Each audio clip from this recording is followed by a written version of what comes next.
Welcome to the course 210 plus exercises, Python standard libraries from A to Z, where you can test your Python programming skills with standard libraries. My name is Paul and I'm the creator of this course.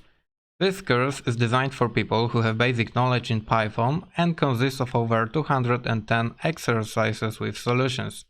It's focused on practical learning. We'll use, for example, modules such as OS, sys, collections, pathlib, random, math, itertools, pickle, zipfile, CSV or JSON. This is a great test for people who are learning the Python language and are looking for new challenges. Exercises are also a good test before the interview. If you are wondering if it's worth taking a step towards Python, don't hesitate any longer and take the challenge today. Thank you for your attention and see you on the course.